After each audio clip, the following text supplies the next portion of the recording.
प्रायोजक है दगरू सेठ jewellers, GM road near radio station.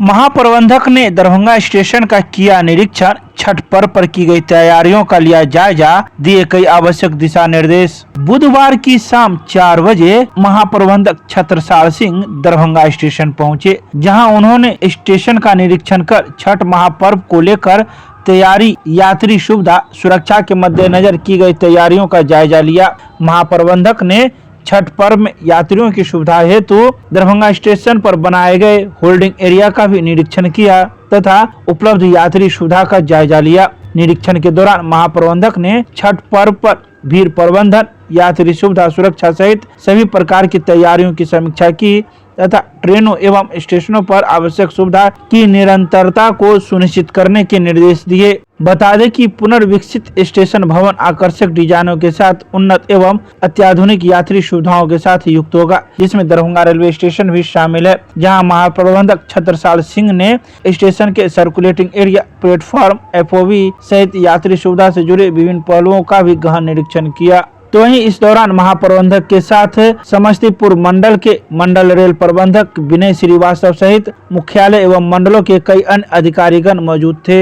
Bihar के सभी प्रमुख जो स्टेशन हैं, जहाँ पे देश भर के श्रद्धालु छठ पर्व के सेलिब्रेशन के लिए आते हैं वापस अपने गृह स्थानों में, तो उनके लिए दूसरे प्रदेशों में भी, दूसरे टर्मिनल से भी आने की सुविधा अतिरिक्त प्रदान की गई है। और यहाँ पे पूर्व मध्य रेलवे में विशेष तौर पे ये व्यवस्था की जा रही है कि जब वापस जाने का समय हो तो उनकी यात्रा जो है वो बहुत ही सुखद और सहज रहे। इसके लिए सभी प्रमुख स्टेशनों पे जो है विशेष व्यवस्था की गई है। तो जिस तरह यहाँ आने के लिए स्पेशल ट्रेनों का परिचालन किया गया था, उसी प्रकार वापसी के लिए भी जो है इंतज़ाम किया गया है। और जब वो आके यहाँ पे इन स्टेशनों पे जाने वाली गाड़ी का इंतज़ार करेंगे, तो उस दौरान उनका यहाँ पे स्टेशन पे जो है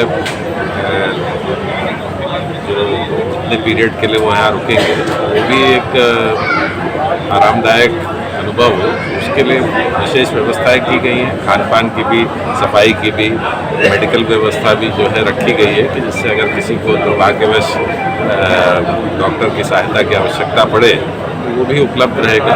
और खान पान की भी इसलिए विशेष व्यवस्था की जा रही है।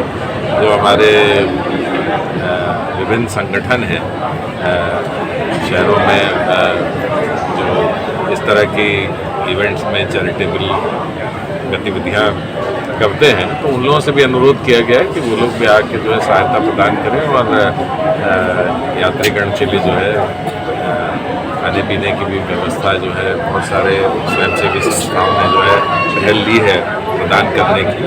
और रेलवे की तरफ से भी जनता खाना और पीने का स्वच्छ पानी जो है उसकी व्यवस्था का भी पूरा इंतजाम किया गया है। अन्य जोन से भी जो है अतिरिक्त सुरक्षा बल के सैनिक जो हैं वो प्रदान किए गए हैं रेल मंत्रालय द्वारा।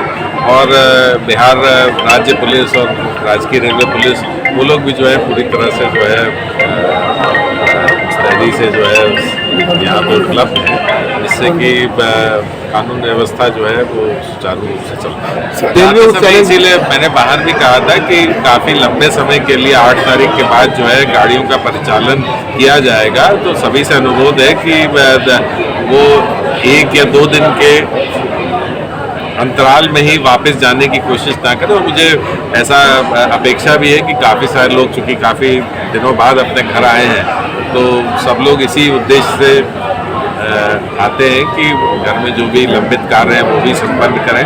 तो इसीलिए 20 तारीख या 21-22 तारीख तक भी समझिए कि गाड़ियों का परिचालन, अतिरिक्त गाड़ियों का परिचालन होता रहेगा। तो उस हिसाब से यात्रीगण अगर प्लान तरीके से वापस जाएंगे तो किसी को भी कोई असुविधा नहीं होगी।